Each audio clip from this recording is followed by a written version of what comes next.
तो हम लोग बात कर रहे थे आपका अरेस्ट, बेल और कस्टडी।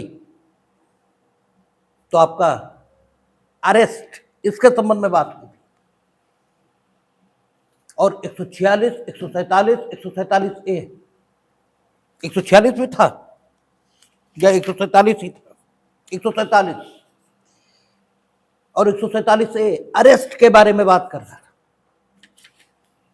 सामान्य व्यक्तियों की अरेस्ट ड्यूरिंग इन्वेस्टिगेशन या उन दशाओं में जबकि बिना वारंट पुलिस गिरफ्तार करने के लिए अधिकृत है। ठीक है, तो उन दशाओं में गिरफ्तारी कैसे हो और ड्यूरिंग इन्वेस्टिगेशन ये गिरफ्तारी कैसे करनी है। ये पैरा संख्या 147 कह रहा था कि इन्वेस्टिगेशन अगर चल रही है तो जो इन्वेस्टिगेटिंग ऑफिसर है वो अपेक्षा कर सकता है उन कारणों को लिखते हुए जो गिरफ्तारी को जस्टिफाई कर रहे हैं, अर्थात जिनके कारण से गिरफ्तारी उचित प्रतीत हो रही है, उन कारणों का उल्लेख करते हुए लिखित अपेक्षा ये कर सकता है किसी अन्य पुलिस अधिकारी से, टेलीग्राम के माध्यम से ये भी कर सकता है और उस दशा में जिससे अपेक्षा की गई है वो गिरफ्तार कर लेगा। और जो धारा 35 सबसेक्शन 1 या पुरानी सीआरपीसी की 41 सबसेक्शन 1 उसकी जो पोजीशन है, यानी जहां बिना वारंट गिरफ्तार हो सकता है आदमी, 10-11 स्थितियां वहां हैं, उनमें ये सचो ये किसी से अपेक्षा ये कर सकता है। तो ये सारी चीजें 147 पैरा नंबर इसमें लिखी हुई थी, ये हम लोगों ने देखी। और 147A जो विशिष्ट जन है, राज्यसभा, लोकसभा, विधानसभा, विधान परिषद, इनके जो सदस्य हैं, इनकी गिरफ्तारी किसी भी कारण से हो रही है, meaning thereby during investigation हो रही है, प्रिवेंटिव डिटेंशन में लिए जा रहे हैं, वारंट पर गिरफ्तारी हो रही है। ठीक है, सिविल प्रोसेस, दीवानी अदालत के इनके द्वारा जारी आदेशिकाएं हैं, उनके निष्पादन में गिरफ्तारी हो रही है। क्योंकि गिरफ्तारी एक बात है और गिरफ्तारी की प्रकृति और प्रकार ये दूसरी बात है। आपराधिक आरोप पर गिरफ्तारी अलग है, वारंट पर गिरफ्तारी ये तो गवाह की भी हो सकती है, साक्षी की भी हो सकती है। ठीक है, प्रिवेंटिव डिटेंशन ये तो वो आदमी जाएगा जिसने अपराधी नहीं किया है, सिविल आदेशिका के निष्पादन में जो जजमेंट डेप्टर है वो जाएगा। ठीक है, तो गिरफ्तारी एक बात है और गिरफ्तारी का नेचर, गिरफ्तारी की प्रकृति, गिरफ्तारी का प्रकार ये बिल्कुल अलग बात है। गिरफ्तारी अलग बात है और अभिरक्षा या कस्टडी ये अलग बात है। आज हमारी कोर्ट में यही चल रहा था, एक सज्जन कत्ल के मामले में एंटीसिपेटरी मांग रहे थे तो हम उनका विरोध कर रहे थे। हमारा कहना था कि सब मियर एक्यूजेशन ये हो, ठीक है, आपके खिलाफ कुछ भी नहीं है, कोई युक्ति संगत कारण नहीं है, ठीक है, आपराधिक आरोप लगाने का, फिर भी आपराधिक आरोप लग जाएगा और गिरफ्तारी हो जाएगी, तब है एंटीसिपेटरी। एंटीसिपेटरी रेगुलर बेल को रिप्लेस थोड़ी करती है। अगर आप एविडेंस की जो साक्ष्य संकलित हुआ है ड्यूरिंग इन्वेस्टिगेशन उसकी विश्वसनीयता इसको संदिग्ध करते हुए बेल मांग रहे हैं, then you must file the regular bail application. ठीक है ना, क्योंकि आप ये कह रहे हैं कि the evidence which has been collected by investigating officer that is not credible, then it may be a ground for the regular bail, but you cannot ask for the anticipatory on this ground. तो उनका कहना था कि हमारा कहना था कि अगर आपकी बात ठीक है, साक्ष्य विश्वसनीय नहीं है, तो हमारा आईओ आपको गिरफ्तार क्यों करेगा? तो बोले वो तो 302 है इसलिए गिरफ्तार कर लेगा। तो हमने कहा चलिए गिरफ्तार कर लेगा, तो गिरफ्तारी के बाद हम उसका करेंगे क्या? भाई हम गिरफ्तारी तो कर लेंगे, 57 है, विद इन 24 आवर हमें या तो हम इन्वेस्टिगेशन कंप्लीट करें और या मजिस्ट्रेट के समक्ष लाएं, और जब हम मजिस्ट्रेट के समक्ष लाएंगे तो मजिस्ट्रेट तो सबसे पहले यही देखेगा कि गिरफ्तारी दृढ़ आधारों पर है या नहीं, और अगर दृढ़ आधारों पर नहीं होगी तो अभिरक्षा तो उसे डिसाइड करनी है। हम कौन होते हैं भाई? हम तो ज्यादा से ज्यादा अरेस्ट कर सकते हैं, बस, इसके अलावा तो हम कुछ कर ही नहीं सकते। तो गिरफ्तारी अलग है, ठीक है, अभिरक्षा अलग प्रश्न है, कस्टडी अलग प्रश्न है, गिरफ्तारी और गिरफ्तारी की प्रकृति ये बिल्कुल अलग बातें हैं। तो investigation, preventive detention, civil process इसके अधीन, अथवा वारंट पर गिरफ्तार जब इन विशिष्ट जनों को किया जाएगा जो मेंबर ऑफ पार्लियामेंट या मेंबर ऑफ स्टेट लेजिस्लेचर हैं, तो कैसे किया जाएगा, कब कब नहीं किया जाएगा, क्या क्या स्थिति रहेगी, वो 147A उसकी बात हुई थी। और हमने कहा था 147A सरल भी है, लंबा भी है, इसलिए समय की बर्बादी न की जाए।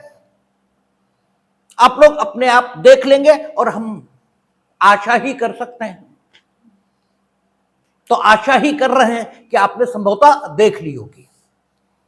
जो हम बात करेंगे 148, तो 148 ये भी कोई खास बात नहीं है। तो सेक्शन 48 सीआरपीसी में था कि अगर ड्यूरिंग इन्वेस्टिगेशन पुलिस ऑफिसर को किसी को गिरफ्तार करना है तो पूरे भारतवर्ष में वो उसका पीछा ये कर सकेगा। वही बात 148 में लिखी है। और इन रेगुलेशंस को पढ़ते समय एक बात ध्यान में रखनी चाहिए, उसी के कारण हम हिलक गए थे भी, क्योंकि नीचे लिखा था, नीचे जब हम पढ़ रहे थे तो 160 पैरा पे जैसे हम पहुंचे हैं वहां जिला मजिस्ट्रेट की बात आने लगी। मेरी समझ में नहीं आ रहा था कि जिला मजिस्ट्रेट, इसका तो रिमांड से कोई मतलब ही नहीं है, ठीक है, आएगा भी 160 देख लेंगे हम लोग, लेकिन वहां जिला मजिस्ट्रेट लिख रहा था। अब जिला मजिस्ट्रेट के कारण हम कंफ्यूज हो रहे, फिर हमें याद आया कि रेगुलेशन 1973 से पहले बने और 1973 से पूर्व कार्यपालक मजिस्ट्रेटों और न्यायिक मजिस्ट्रेटों के कार्य सीआरपीसी में अलग अलग नहीं थे, ठीक है ना। तो सीआरपीसी में घालमेल था, अब बिल्कुल सेपरेट हो गए। तो इन रेगुलेशंस को पढ़ते समय आप ये ध्यान में रखेंगे कि ये उस समय बने जब ब्रिटिशर्स का काल चल रहा था, इसलिए पैराज में ऐसी बहुत सी बातें लिखी हैं जिनका आज की डेट पर कोई अर्थ, कोई मूल्य ये बचा ही नहीं। जैसे हम लोगों ने देखा था कि पोस्टमार्टम एग्जामिनेशन के लिए जब पुलिस पेपर्स तैयार किए जाएंगे तो उन्होंने कहा फॉर्म नंबर 13 तैयार किया जाएगा, ठीक है। और फॉर्म नंबर 13 उन्होंने कहा था कि अगर डेड बॉडी ऐसे डिस्ट्रिक्ट हेडक्वार्टर पर भेजी जा रही है पीएम के लिए जहां अंग्रेज अफसर ये बैठा है, तो फॉर्म नंबर 13 को अंग्रेजी में भरा जाएगा। और फॉर्म नंबर 13 हमने आपको कहा था कचहरी भाषा में चालान लाश कहा जाता है, और लाश चूंकि शब्द अच्छा प्रतीत नहीं होता तो वह चालान नाश कहना प्रारंभ कर देते हैं। तो फॉर्म नंबर 13 लगा होता है उसमें, ठीक है ना। पुलिस अधीक्षक वहां पे लिखा है कि अपेक्षा करेगा सिविल सर्जन से कि वो पोस्टमार्टम करें, तो पुलिस अधीक्षक अपनी पावर डेलीगेट कर देते हैं एसएचओ को। तो एसएचओ की ओर से एक प्रार्थना पत्र लगा होता है वहां कचहरी की फाइल में, उसे वहां की भाषा में चिट्ठी सीएमओ कहा जाता है, ठीक है। यानी सीएमओ से पुलिस अधीक्षक ने, अब पुलिस अधीक्षक हर काम खुद ही थोड़ी करेंगे, जैसे राष्ट्रपति बहुत सारे काम करेंगे, तो पुलिस अधीक्षक की ओर से वो थ्रू एसएचओ उनके पास पहुंचती है कि रिक्विजिशन आ गया, अब आप वो पीएम करिए। ठीक है, तो अंग्रेजी में पेपर्स भरे जाने की अपेक्षा चिट्ठी सी, वो हम लोगों ने देखा तो चिट्ठी मजरूबी जो उपहत व्यक्ति को दी जाएगी वहां जाने के लिए 34 और 34A, उसमें भी लिखा था कि अंग्रेज अफसर है तो सब अंग्रेजी में भरी जाएगी। अब इन बातों का कोई मतलब नहीं बचा। तो इन रेगुलेशंस को पढ़ते समय इस बात का भी ख्याल रखा जाना चाहिए। तो 148 में भी ऐसी ही दशा है। कह रहा है पुलिस ऑफिसर में follow to any place in British India, ठीक है, an offender whom he is empowered to arrest and for the procedure to be observe where Indian states are concern. आपको मालूम है कि जब गुलामी का पीरियड था, ठीक है, इन लिवो सिटीजन ला दो नीचे, ठीक है, जब गुलामी का पीरियड था तो स्थिति क्या थी कि भारत दो भागों में डिवाइड था। एक को ब्रिटिश इंडिया बोल रहे थे जो सीधे अंडर गवर्नमेंट, ठीक है, ब्रिटिशर्स के अधीन थी, जो सीधे अंग्रेजों के अधीन थी। हमारा उत्तर प्रदेश उसी के अधीन था। और शेष भारत में ऐसे भी राज्य थे जहां देशी राजा ही राज्य कर रहे थे अंग्रेजों के प्रतिनिधि के रूप में, ठीक है, इंडियन स्टेट्स मौजूद थी। तो जहां सीधे अंग्रेजों के अधीन भारत था उसी को ब्रिटिश इंडिया कहा। और स्वतंत्रता का संग्राम वहीं सबसे तेज चला है, क्योंकि उन्हें सबसे ज्यादा परेशानी रही है अंग्रेजों से। ठीक है, इसीलिए आप उत्तर प्रदेश के बहुत सारे क्रांतिकारी देखेंगे, ठीक है, पंजाब में, बंगाल में, लेकिन तमिलनाडु के आप क्रांतिकारी नहीं सुनेंगे, राजस्थान के नहीं सुनेंगे, ठीक है, गुजरात के नहीं सुनेंगे, ठीक है, क्योंकि ये स्टेट केरला यहां के नहीं सुनेंगे। उसका कारण ही है कि जाके पैर न फटी विवाही, वो क्या जाने पीर पर आई, ठीक है, गुलाम वो भी थे, लेकिन वो दिखावे के लिए तो अपने राजा के अधीन थे। उनका राजा अपने चमचागिरी करता था अंग्रेजों की, लेकिन डायरेक्ट वो प्रभावित नहीं थे इंग्लिश रूल से। हम लोग डायरेक्ट प्रभावित थे, इसलिए हमारे क्षेत्र में आपको स्वतंत्रता संग्राम सेनानी दोनों तरीके के, गांधीवादी और क्रांतिकारी दोनों दिखाई देंगे। वही स्थिति बंगाल की है। बंगाल तो उन्होंने सबसे पहले कब्जा किया, इसलिए आप देखेंगे कि बंगाल, यहां से सर्वाधिक क्रांतिकारी सुभाष चंद्र बोस वो वहीं के,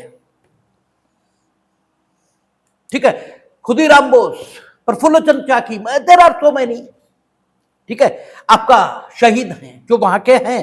कारण यही कि सबसे ज्यादा प्रभावित वही रहे, उन्हें तो लूट लूट कर बर्बाद ही कर दिया, ठीक है, तो सबसे ज्यादा जो परेशान होगा वही सबसे ज्यादा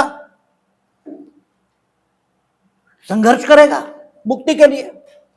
तो यहां कहता है ए पुलिस ऑफिसर में follow to any place in British India and offender whom he is empowered to arrest. इसका आज कोई मतलब नहीं बचा,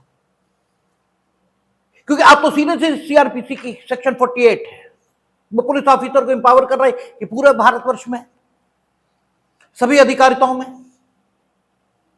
पुलिस ऑफिसर जो अन्वेषण कर रहा है अपराधी का पीछा ये कर सकेगा। तो इसका कोई मतलब आज नहीं बचा, ठीक है, लेकिन क्रम में है इसलिए देख लेना चाहिए। अब रेलवे सर्वेंट, इसे अरेस्ट करना है तो अरेस्टिंग जरूरी है, ठीक, लेकिन जो लोक व्यवस्था है इसको कम से कम नुकसान हो इस प्रकार से करिए काम, ठीक है। तो कह रहा है कि when a railway servant whose removal from duty would disorganize the working of the railway has to be arrested, his arrest should ordinarily be deferred until he is relieved. अगर कोई रेलवे का सर्वेंट है जिसकी गिरफ्तारी railway की व्यवस्था को अव्यवस्थित कर देगी, डिसऑर्गेनाइज कर देगी, तो रेलवे के उस अधिकारी या कर्मचारी की गिरफ्तारी तब तक नहीं करनी चाहिए जब तक वो रिलीव ना हो जाए अपनी ड्यूटी से। ठीक है, अच्छा, but he may be arrested and allowed to carry on his duties under guard if it is advisable to place him under restraint at once। ऐसी स्थिति हो सकती है कि उसे तुरंत गिरफ्तार किया जाना आवश्यक हो परिस्थितियों को देखते हुए। तो गिरफ्तारी के अधीन उसे गार्ड करते हुए, यानी वहां पर सुरक्षा, ताकि वो कहीं आ जा ना सके, उसके अधीन उसे ड्यूटी करने का अवसर ये इन्वेस्टिगेटिंग ऑफिसर द्वारा उपलब्ध करा दिया जाएगा कि ठीक है, आप गिरफ्तार हैं, ड्यूटी निपटाइए अपनी। जब निपट जाएगी तो वो अरेस्ट, मतलब अरेस्ट तो तत्काल ही हो गया, लेकिन उसे उस स्थान से उसकी अभिरक्षा के स्थान तक ले आया जाएगा। तो ये आपका अरेस्टिंग कैसे होगी लोगों की, यही अभी बता रहे हैं। ठीक है ना। 150 कहता the power of arrest given to police officer by section 34 of act 5 of 1861 should not be exercised in case of person whose name and address are known। जब आप पढ़ेंगे तो आपका 1861 का पुलिस एक्ट है, उसमें सेक्शन 34 है, उसमें कुछ लोगों की गिरफ्तारी किए जाने का प्रोविजन है। ठीक, गिरफ्तारी करने का प्रोविजन उन लोगों का है, जैसे कह रहा है कि any person who slaughters any cattle or cleans any carcasses, any person who rides or drives any cattle recklessly or furiously or trains or breaks any house or other cattle। ठीक है, कह रहा है कि ये जहां आप देखेंगे तो जो पुलिस एक्ट है उसका उसकी धारा 34 में कुछ प्रकार के अपराध दिए गए। ठीक है, आप सड़क पर जानवर काट रहे हैं,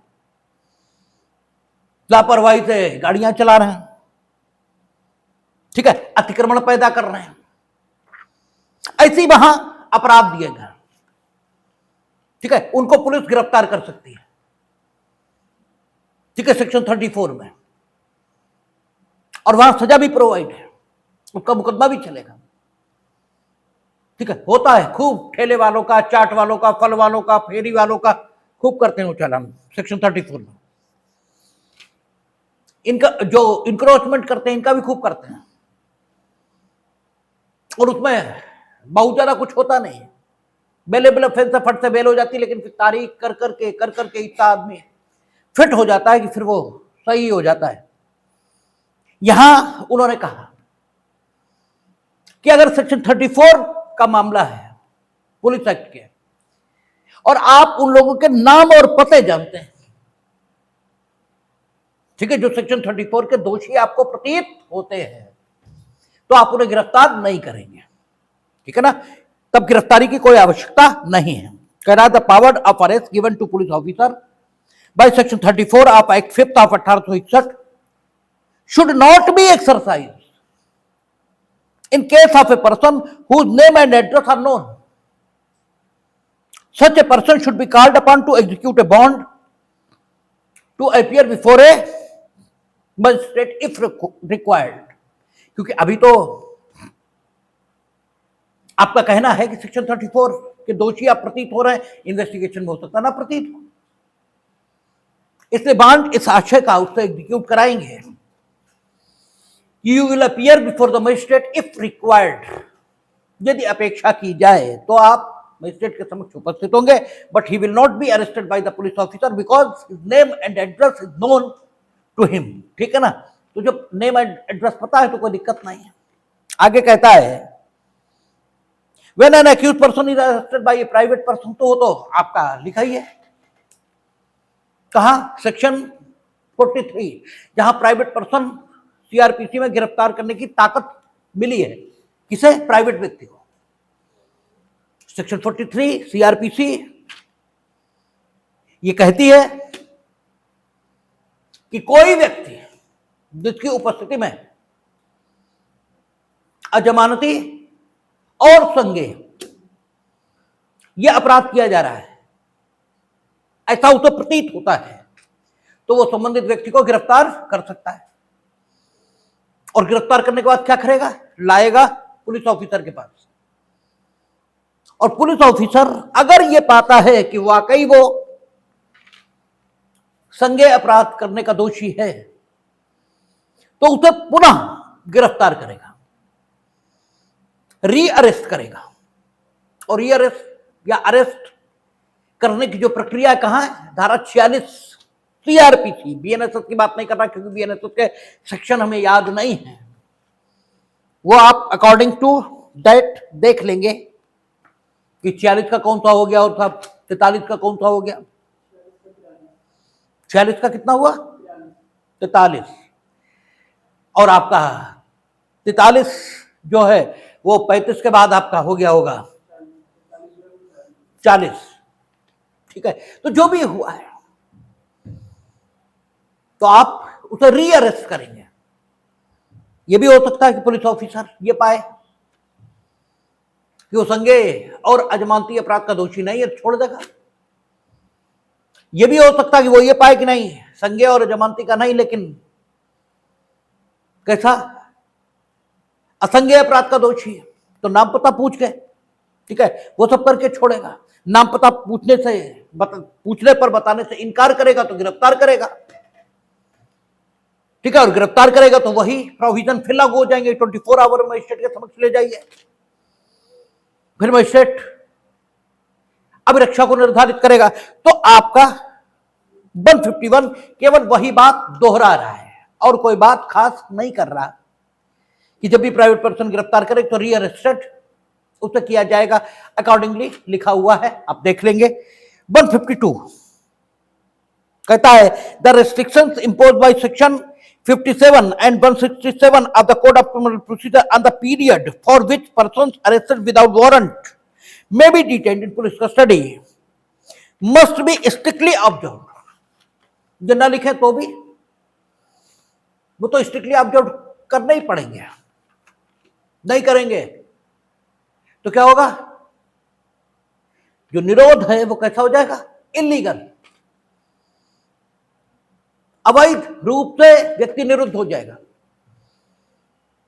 क्योंकि कानून आपको जितना और जितनी अवधि तक और जिस प्रकार से किसी व्यक्ति को निरुद्ध करने की ताकत देता है, आप उसी प्रकार से और उसी अवधि तक व्यक्ति को सिर्फ निरुद्ध रख सकते हैं। उससे ज्यादा अवधि तक या उससे भिन्न प्रकार से अगर आप व्यक्ति को निरुद्ध रखेंगे तो आपका कृत्य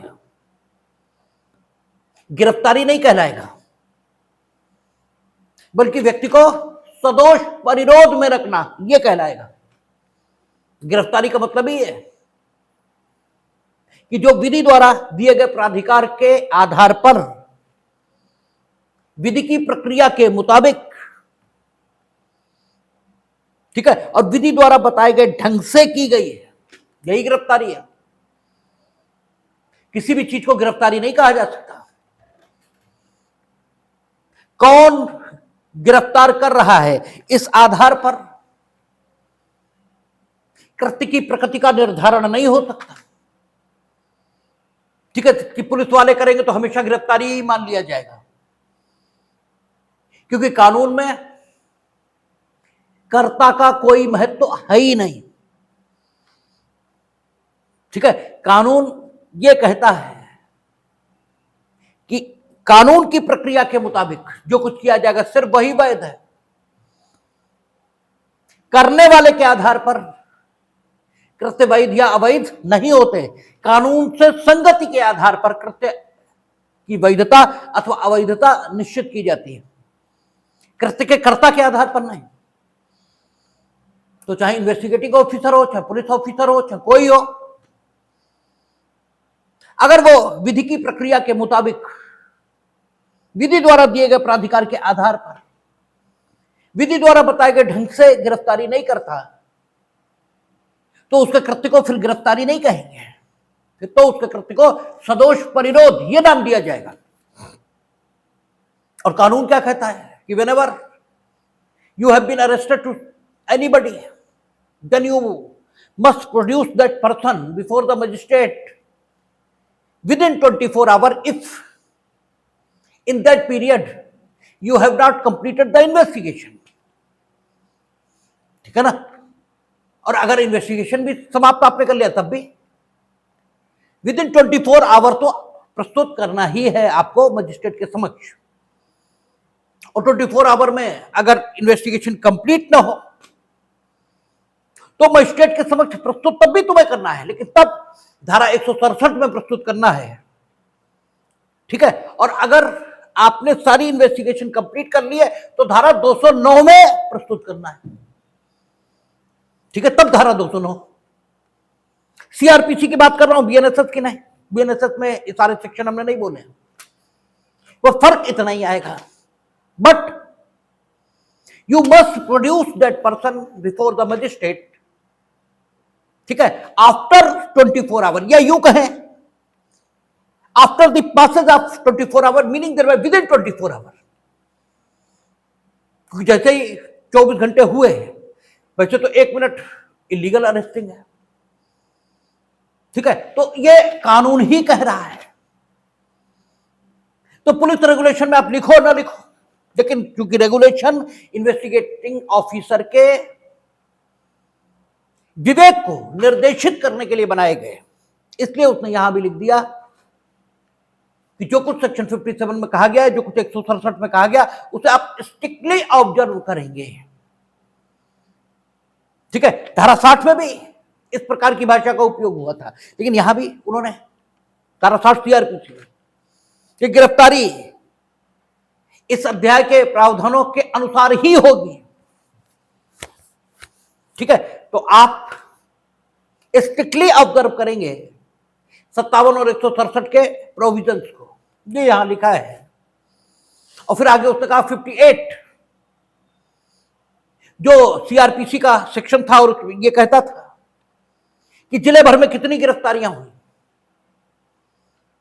आप अधिकारिता रखने वाले सब डिविजनल मजिस्ट्रेट या जो डिस्ट्रिक्ट मजिस्ट्रेट है उन्हें उसकी सूचना देंगे। तो उसकी सूचना यहां आप सेपरेटली देंगे। अगर आपने 24 घंटे में अन्वेषण समाप्त कर लिया तो चार्जशीट प्रस्तुत कर दी आदि, ये भी सूचना देंगे, और बाकी आप सेपरेटली देंगे।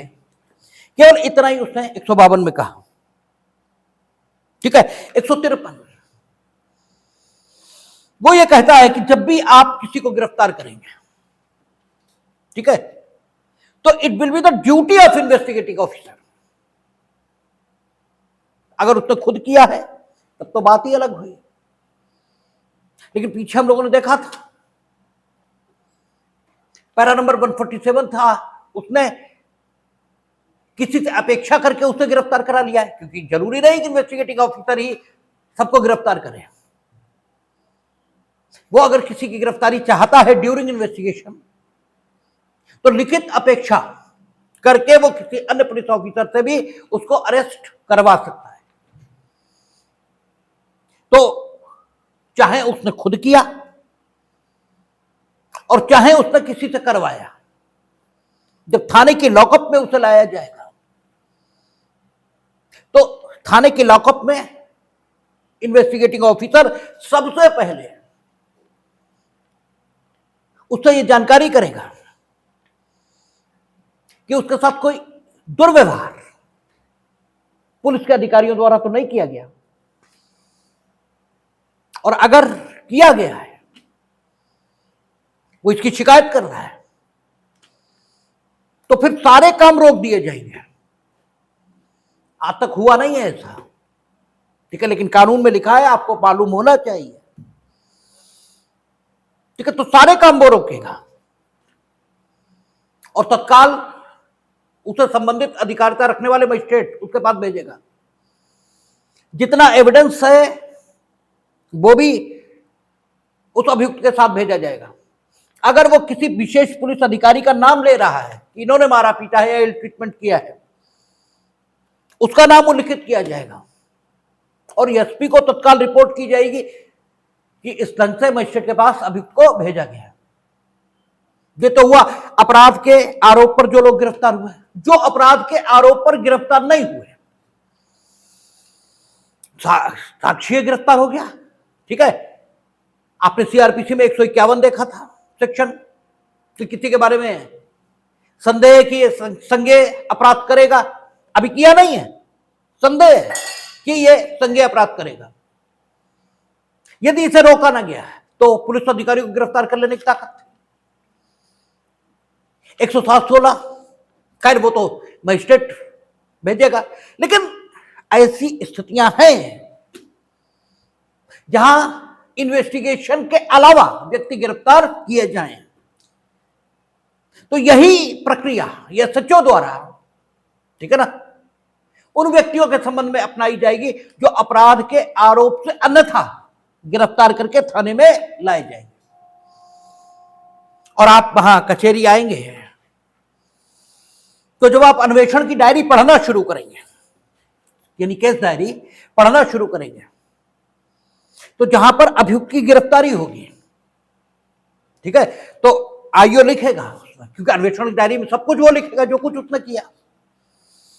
क्योंकि उनकी भाषा उर्दू, अरबी, फारसी उसी ढंग की है, क्योंकि पुराने समय से भाई क्रिमिनल लॉ, दंड विधि, ये तो मुस्लिम विधि दंड विधि के रूप में उपयोग होती थी, तो आज भी उनके शब्दावली वैसी ही है, ठीक है।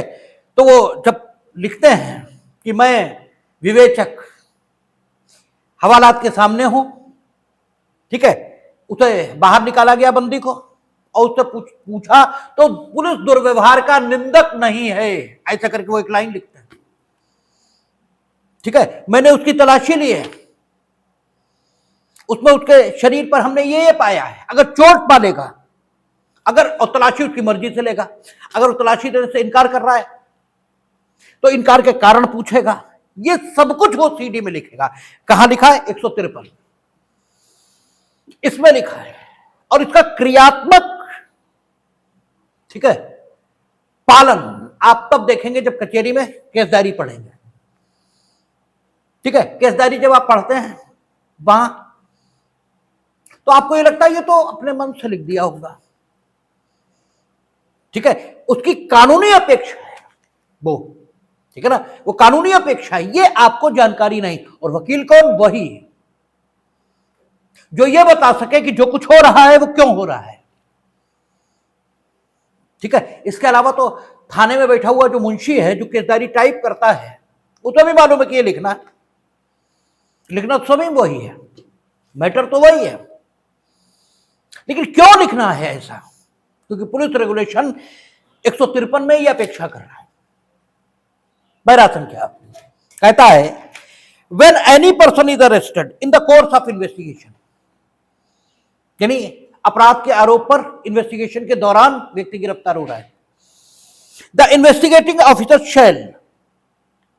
शैल शब्द का प्रयोग at the first step in the investigation subsequent to the arrest, ठीक है। जैसे ही अरेस्ट होगी उसके बाद सबसे पहला काम इन्वेस्टिगेशन ऑफिसर कौन सा करेगा? Ask him whether he has any complaint to make of ill treatment by the police and shall record in the case diary both question and answer. सबसे पहला काम ही यही करेगा। जैसे इन्वेस्टिगेशन के दौरान कोई व्यक्ति गिरफ्तार होगा, सबसे पहला काम ही यही होगा, ही शुड आस्क, ठीक है, कि वो इल ट्रीटमेंट का शिकायत ये तो नहीं कर रहा, और क्वेश्चन और आंसर दोनों लिखेगा। इसलिए वो लिखता मैं विवेचक लाकअप के सामने आया हूं, इससे पूछा है हमने कि पुलिस दुर्व्यवहार का, फिर वो लिखता है पुलिस दुर्व्यवहार का निंदक नहीं है, ऐसा करके लिखता है, ठीक है। क्यों? इसलिए कि यहां लिखा है।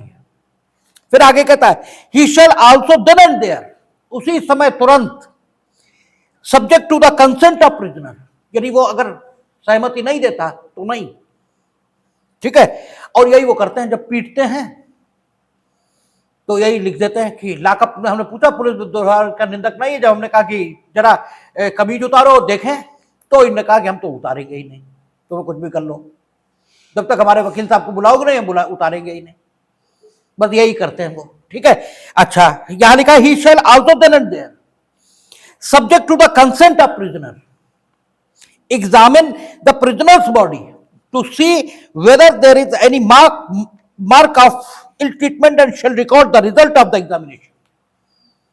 तुरंत पूरी बॉडी का निरीक्षण करेगा उसकी सहमति के आधार पर, जबरदस्ती नहीं। और शरीर पर अगर कोई इल ट्रीटमेंट के चिन्ह है तो तत्काल उनका विवरण वो केस डायरी में नोट करेगा। अच्छा, certifying in his diary of investigation whether to the best of his knowledge and belief the prisoner has suffered ill treatment or not।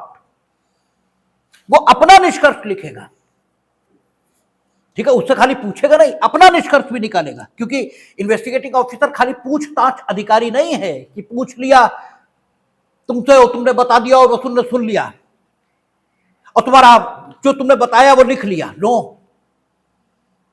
उसका काम यह है कि हर चीज पर अपना निष्कर्ष, परिस्थितियों से अपनी निष्पत्ति ये भी करे, वो क्या सोचता है सारी स्थितियों से, ठीक है। जैसे वही बेवकूफों की तरह गवाह आ जाते हो, और वकीलों का तो क्या ही कहें,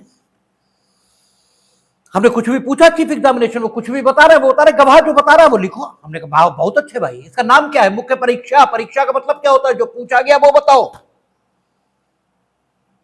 तुम तो पूछा गया वहां, ठीक है, कि हत्या और सदोष मानववध में अंतर क्या? तुम कहो कि चोरी डकैती, और कहो कि ये जो हमें आता वो हम लिखेंगे, ये थोड़ी है। परीक्षा का मतलब है जो पूछा जा रहा है वो बताओ, ठीक है। और वो नहीं बता रहे हो तो तुम जो बता रहे हो वो नहीं लिखा जाएगा। तुम यहां भाषण देने के लिए या उपदेश देने के लिए नहीं बुलाए गए हो। साक्षी का मतलब है आप सवालों के जवाब देने के लिए बुलाए गए। हालांकि ये बात बहुत कम लोगों को पता रहती है वहां, इसलिए झगड़ा हो जाने के चांसेस ज्यादा होते हैं, और झगड़ा हो जाए टाइम किल होगा। तो साहब लोग कहते कि अरे भाई लिखा दो, जो जो कह रहे हैं वो भी लिखा दो, और आप अपनी मर्जी का भी पूछ लो, क्योंकि फिर रास्ता यही है। क्योंकि किस किस से लड़ेंगे आप? बड़े मतलब दुख का विषय वो तो खैर आप ही लोग जानते हो कि जाएंगे तो एज ए वकील आप ही। वहां एज ए वकील कौन जाएगा? जाएंगे तो आप ही, ठीक है। कितने लोगों ने अगर पूछो वहां आपके क्लास में जितने कि सीआरपीसी कितने कितने कितने खरीदे, तो आप ही आते हैं यहां। बोले बेयर तो मैं कभी देखा ही नहीं, खरीदा ही नहीं, 22 पढ़ा था। तो जब देखा ही नहीं तो पुलिस रेगुलेशन तो बहुत दूसरी बात है, ये एविडेंस एक्ट तो बहुत दूसरी बात है। तो वहां यही होता है रोज, ठीक है। तो आयोग क्या करेगा? अपना निष्कर्ष इल ट्रीटमेंट के बारे में वो भी नोट करेगा, ठीक है ना। अच्छा, फिर क्या करेगा? certifying in his diary of investigation whether to the best of his knowledge and belief the prisoner has suffered ill treatment or not, and whether he has marks of ill treatment on his person।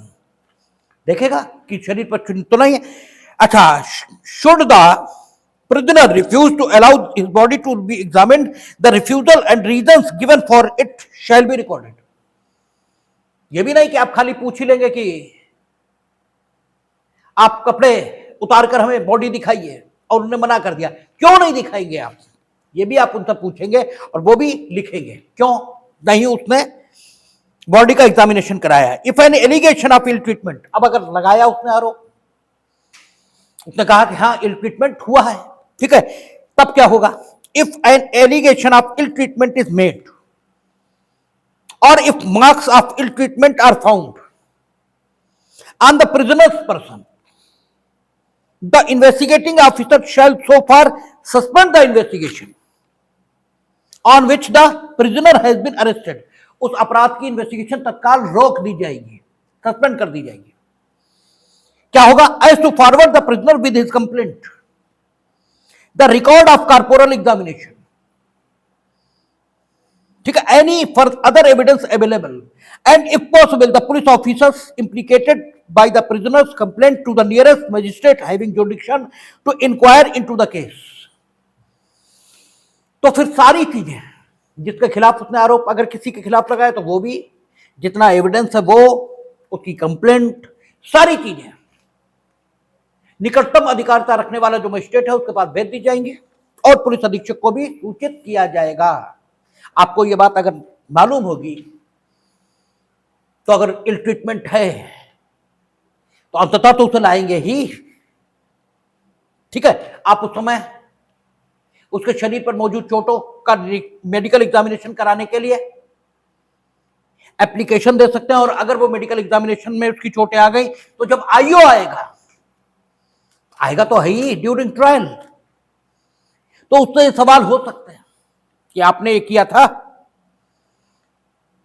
ठीक है, अगर वो कहता है किया था हमने, सब लिखा उसमें जरूर होगा कि किया हमने, तो ये बताइए चोटें आपको क्यों नहीं दिखाई दी थी।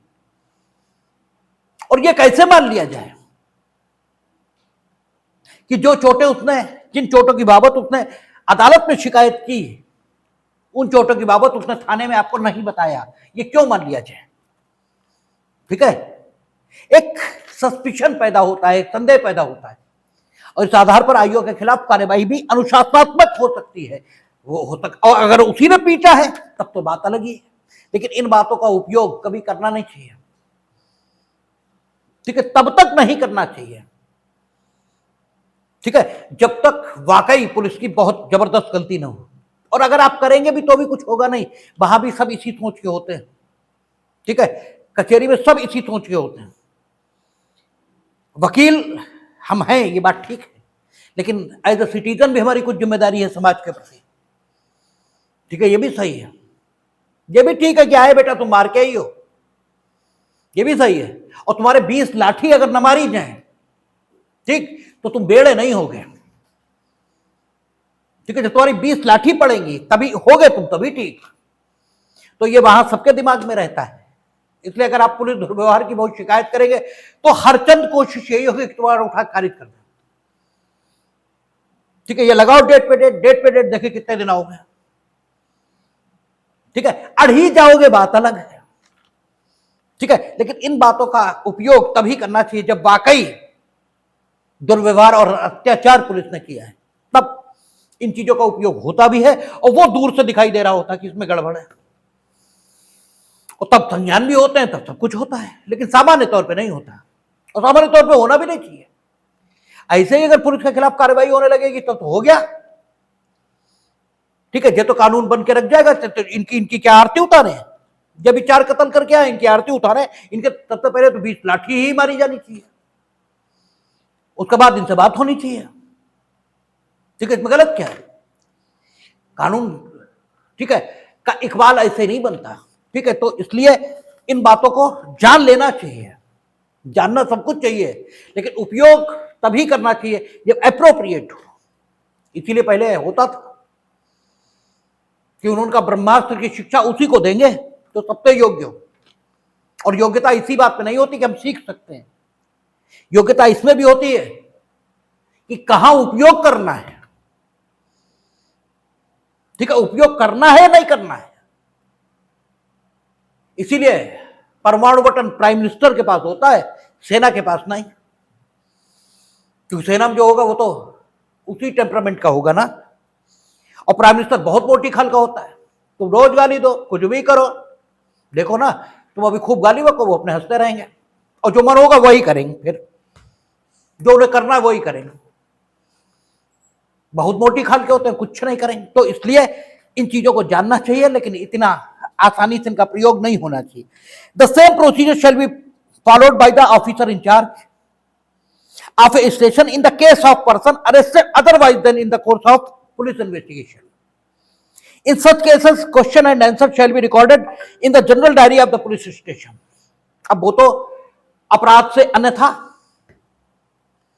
थाने पर गिरफ्तार करके लाए गए, तो एसएचओ यही प्रक्रिया उनके संबंध में भी अपनाएगा, क्योंकि उनके संबंध में जब वो अपराध से अन्यथा गिरफ्तार होकर आए हैं तो फिर इन्वेस्टिगेटिंग अफसर तो कोई हो ही नहीं सकता, तो एसएचओ की जिम्मेदारी है।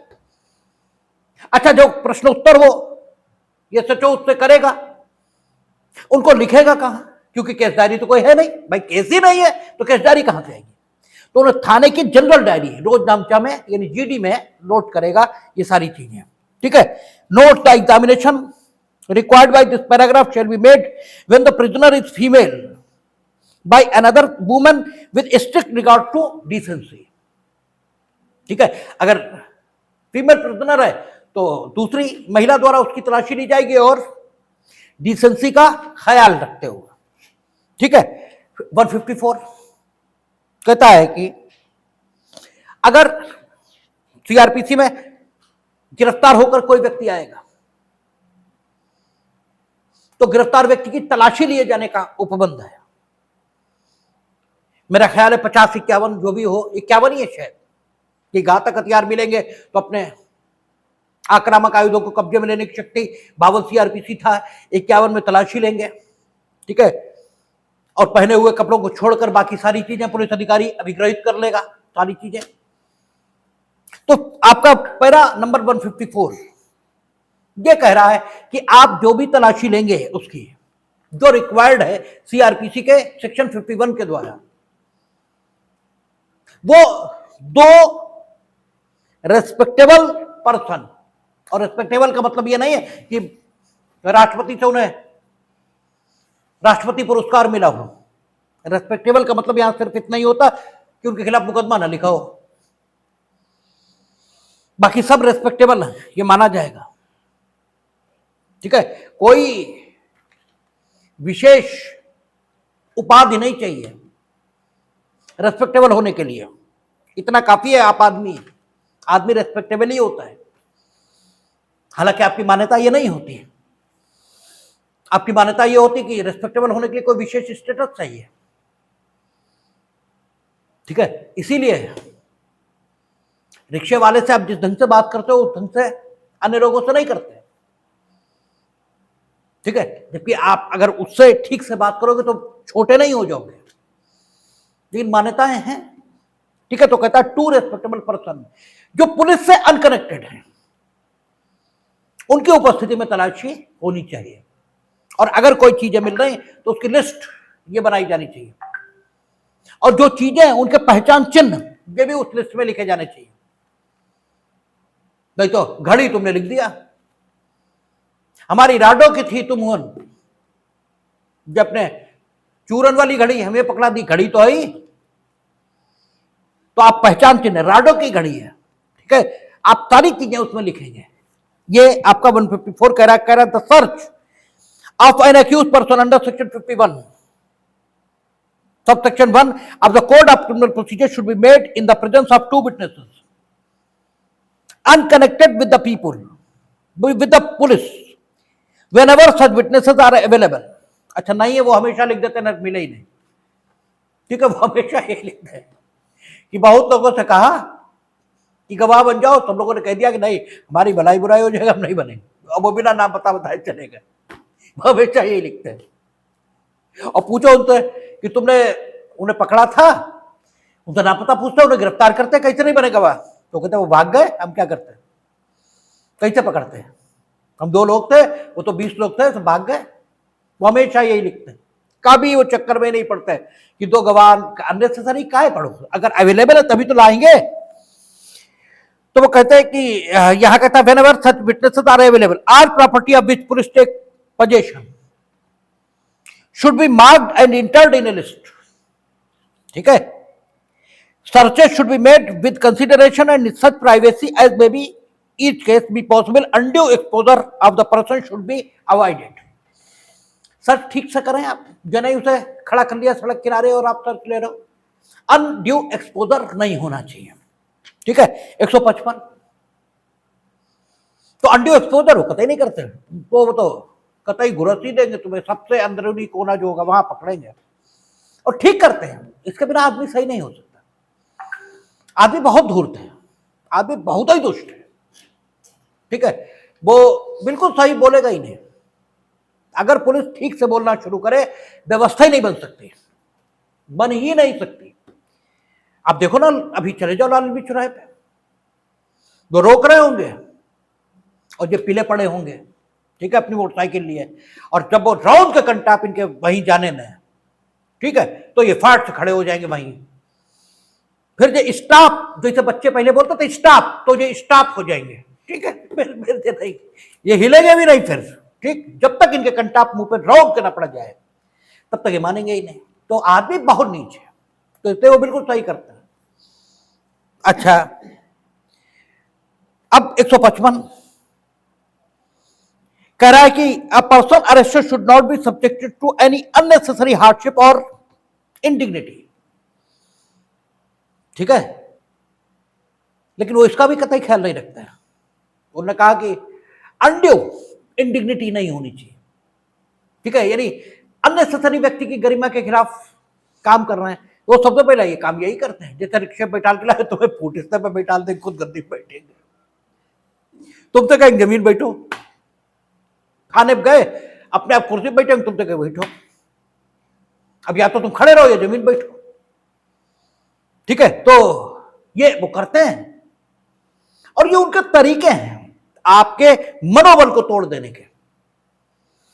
इसी ढंग से तो मनोबल तोड़ देते हैं। फिर आप एक एक बात सही बताओगे, उससे पहले आपसे पूछें आप 20 पहाड़े पढ़ोगे, वो कुछ पूछे बताओगे ही नहीं।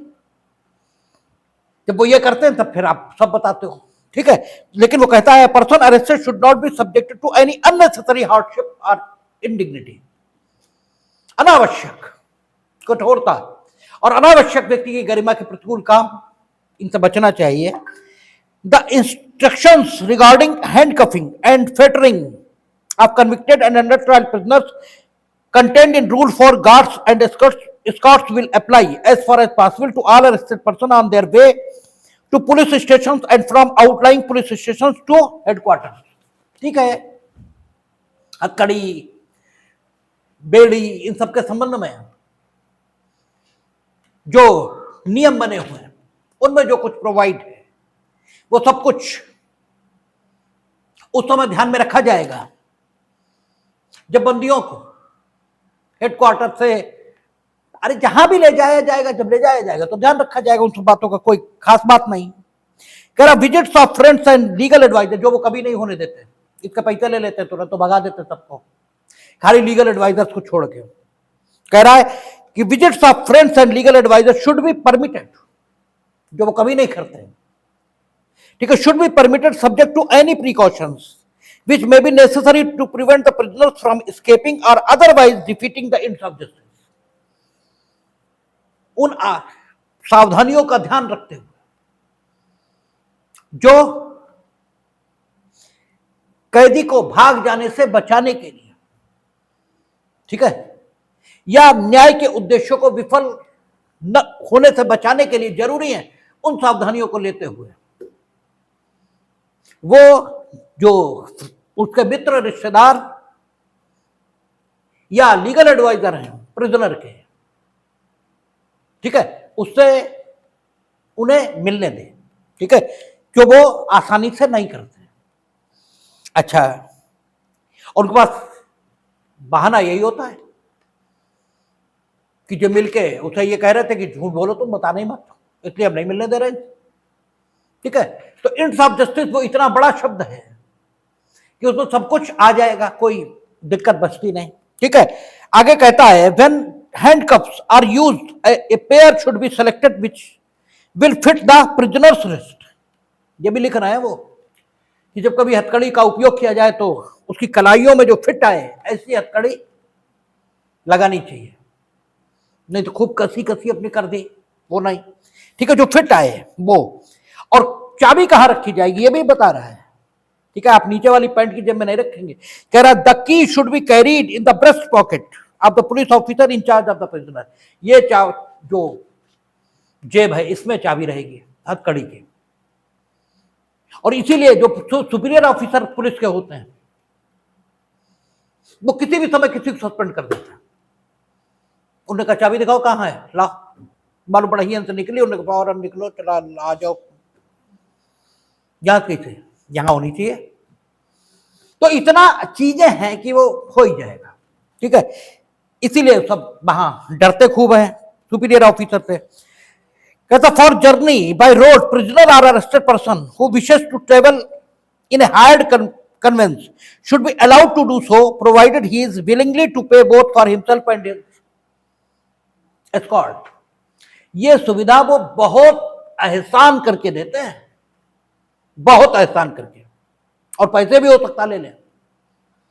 जबकि यहां लिखा है कि अगर प्रिजनर यानी जो कैदी है वो इस बात का इच्छुक है कि हम अपना साधन दिए दे रहे हैं, ठीक है, तो उसे अपना साधन देने की इजाजत दी जाएगी।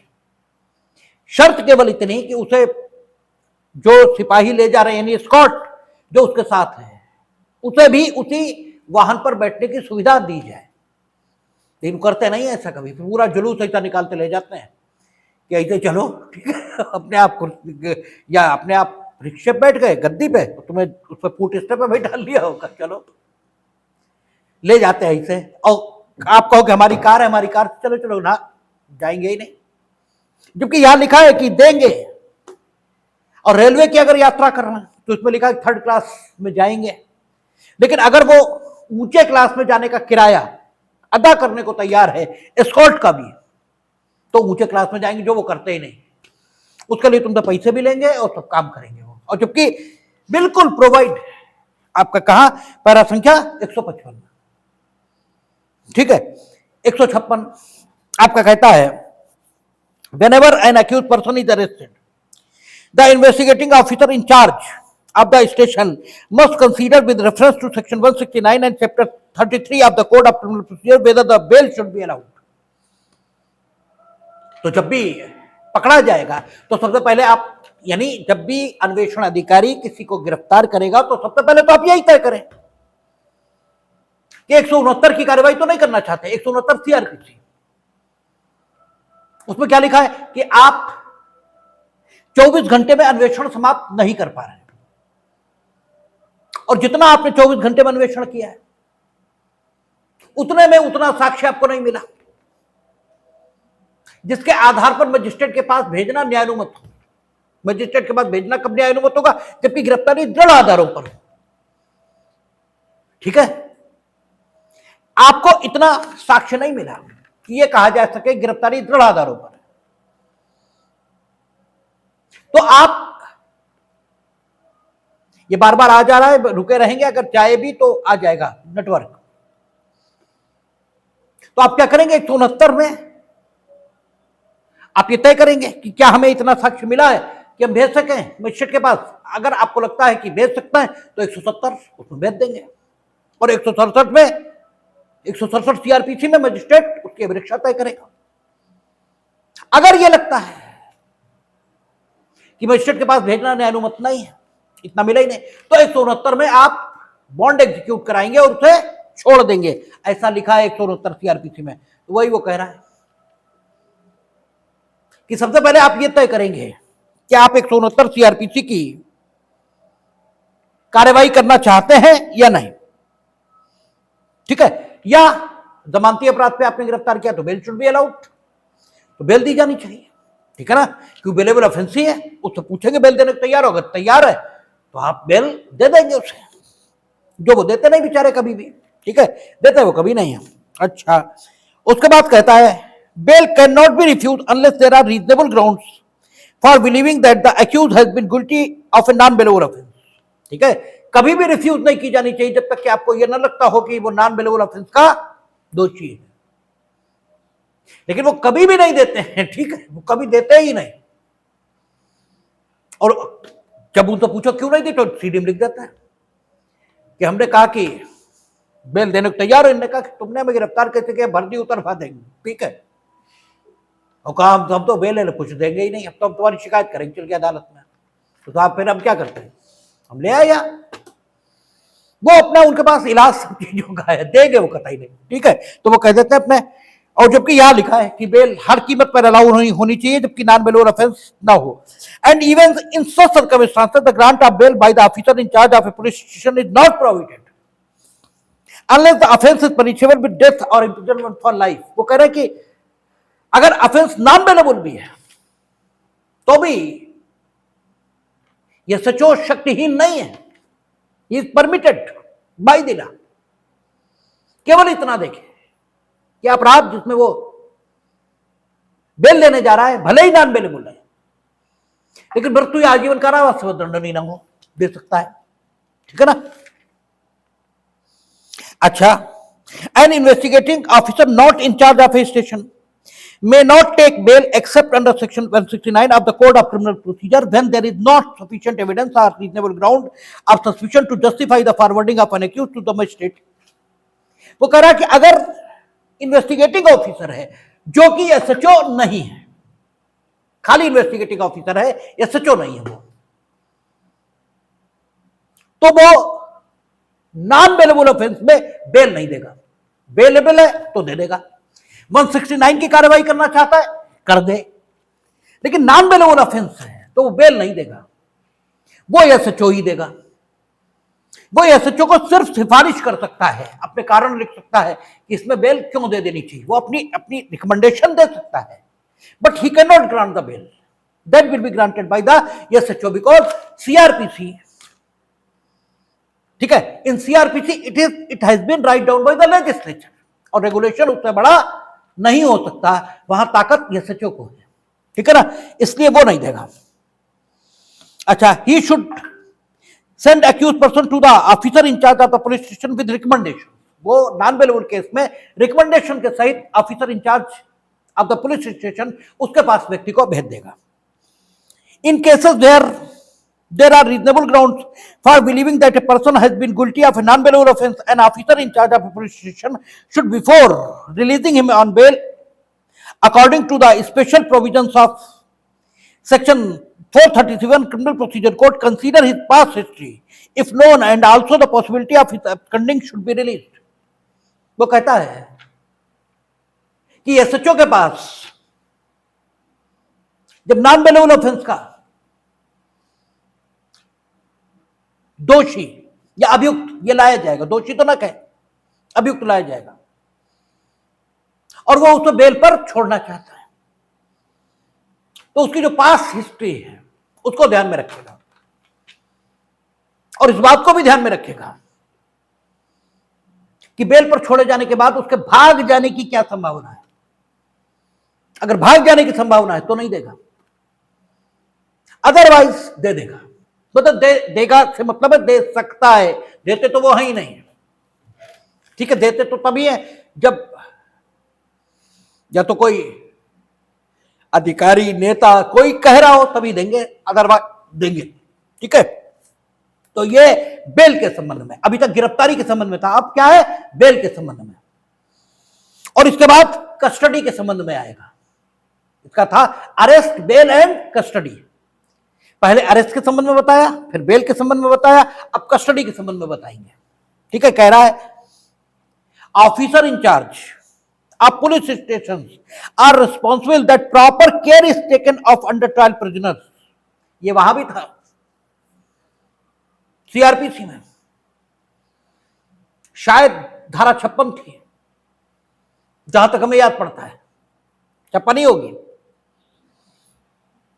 या 55 हो, जिसमें कहता था कि अभियुक्त की सुरक्षा, 55 है कि अभियुक्त की सुरक्षा इसको सुनिश्चित करना ये एसएचओ का दायित्व होगा, ठीक है ना। तो वो बात यहां भी आ रहा है, कह रहा है कि जो officer in charge of police station है वो रिस्पॉन्सिबल है, दायित्व के अधीन है, काहे के लिए, प्रॉपर केयर, सम्यक ध्यान वो रखेगा अंडर ट्रायल प्रिजनर्स, ठीक है, जो विचाराधीन कैदी हैं, कहां, पुलिस स्टेशन के लॉकअप में, ठीक है, पुलिस स्टेशन की हवालात में जो विचाराधीन कैदी हैं उनकी पर्याप्त केयर वो करेगा, और इन ट्रांजिट टू कोर्ट्स, ठीक है, या जो न्यायालयों में भेजे गए हैं उनकी भी प्रॉपर केयर वो करेगा। यानी अगर कोई दुश्मनी चल रही, मार डालने का वो है तो प्रॉपर केयर से भेजेगा, ठीक है।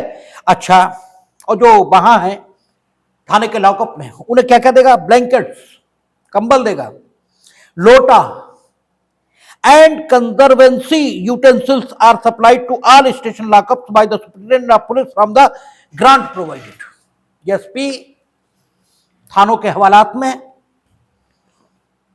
जो कंबल है, लोटा है, या दैनिक उपयोग की जो चीजें हैं, उन्हें प्रिजनर्स को देने के लिए ग्रांट से व्यवस्था करेगा। ठीक है, यानी वो व्यवस्था करनी पड़ेगी। Lockup should be supplied from the police, ठीक है, contract grant with tat purdahs or other contrivances for the protection of prisoners from the inclemency of the weather. जो मौसम की कठिनाइयां हैं उनसे प्रिजनर्स को बचाने के लिए हवालात पर टाट पर्दा आदि डाले जाएंगे। ठीक है, ताकि ठंड वगैरह न लगे, क्योंकि उसके तो डालते कतई नहीं है, वो डालते बिल्कुल नहीं। ठीक है, बिल्कुल नहीं डालते, ऐसे ही जाड़े में बैठो अपने आराम से। ठीक है, डालते बिल्कुल नहीं। हाँ, कभी कभार बहुत हो गया तो डाल दिया, नहीं तो नहीं। और डालते तब है जैसे तुम बाहर देख रहे हो और तुम्हें देख के बाहर अच्छा लग रहा है, तो बंदी हो, मान लो देख के मन में आपका पहला, तो पर्दा डाल देंगे। ठीक है, अब देखो बाहर, देखे कैसे देखोगे, तब करते हैं ये। बाकी लिखा ये है कि मौसम की मार से बचाने के लिए। अच्छा, अब वो जगह भी बता रहे हैं कितनी जगह होनी चाहिए एक प्रिजनर के लिए। तो कह रहा है, तो superintendent of police will determine for each police station lockup male and female, दोनों हवालात बनाए जाएंगे और पुलिस अधीक्षक तय करेंगे कि ये मेल लॉकअप है या फीमेल लॉकअप है। ठीक है, the maximum number of person who may be accommodated therein at the same time, और एक समय में किसी लॉकअप में कितने प्रिजनर रखे जा सकते हैं, यह भी एसपी साहब तय करेंगे। अच्छा, एसपी साहब कैसे तय करेंगे? एसपी साहब के डिस्क्रिप्शन को गवर्न करने के लिए उसने लिखा, this number will be marked in a conspicuous place on the exterior of the lockup. आप क्या करेंगे? ठीक है, दरवाजे के बाहर ये लिखेंगे कि कितने प्रिजनर इसमें रखे जा सकते हैं, ये लिखेंगे आप। ठीक है ना? अच्छा, द बेसिस ऑफ कैलकुलेशन, आप ये जो गणना करेंगे कि कितने कैदी इसके अंदर रखे जाएं, वो किस आधार पर करेंगे कि एक कैदी को ऐसे धरातल पर 36 फीट जगह मिलनी चाहिए, 36 फीट फर्श मिलना चाहिए। ठीक है, 36 फीट फर्श, और ऊपर 540 क्यूबिक फीट जगह मिलनी चाहिए। यानी ऐसा नहीं कि बिल्कुल ऐसे करके छत यहीं पे है और तुम खाली बैठे रहे, यानी 540 क्यूबिक फीट ऊपर छत होनी चाहिए। कितना उन्होंने क्लियर किया है चीजों को। ठीक है, fit of space for each person, इतना होना चाहिए।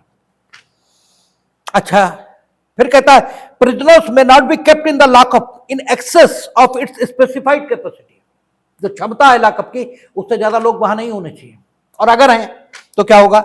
When people under arrest at a police station number more than the maximum capacity of the lockup, the excess must either be housed in a neighboring jail or in quarters in the vicinity if available, safe and suitable, and which may be rented temporarily if necessary, or if no such accommodation is available in the vicinity, be sent to the nearest lockup where there is room. ठीक है, तो कहता है कि अगर lockup में उतनी जगह नहीं है थाने के जितनी कैदी उसमें रखे जा सकते हैं, तो कैदियों को कहां? जो निकटस्थ जेल होगी वहां भेजेंगे, या थाने के पड़ोस में अगर कोई सेफ, ठीक है, और रहने लायक क्वार्टर मिल सकते हैं, तो अस्थायी तौर पर उन्हें किराए पर लेकर उनमें उन्हें रखा जाएगा। और ये नहीं, ये दोनों ही बातें नहीं है, तो फिर अन्य थानों के लॉकअप में उन्हें भेजा जाएगा। ठीक है, लेकिन एक्सेस प्रिजनर एक समय में वहां नहीं रखे जाएंगे। यानी 36 फीट फर्श, 540 क्यूबिक फीट ऊपर, ये मिलना ही चाहिए, इससे ज्यादा नहीं रखे जा सकते। अच्छा, Superintendent of Police will lay down for each police station where prisoners in excess of lockup accommodation shall be housed or dispatched, at the same time passing orders for the guarding of prisoners housed elsewhere than in lockup. Police अधीक्षक क्या करेंगे कि अगर कहीं ज्यादा prisoner हैं और कहीं और रखे गए हैं, ठीक है, पुलिस स्टेशन में ज्यादा प्रिजनर आ गए तो या तो नियर जेल में जाएंगे या आप क्वार्टर किराए पर लेंगे, अगर अवेलेबल है। नहीं अवेलेबल है, ठीक है, तो आप पड़ोस के थानों में उन्हें भेजेंगे। तो जहां भी भेजेंगे पुलिस अधीक्षक आदेश करेंगे कि वहां उनकी सुरक्षा की व्यवस्था की जाए, ठीक है ना। यानी एक्सेस प्रिजनर वहां नहीं रखे जाएंगे, ये तय हो गया, ठीक है। तो 158 तक हम लोगों ने देख लिया, शेष बात कल कर लेंगे, देखेंगे।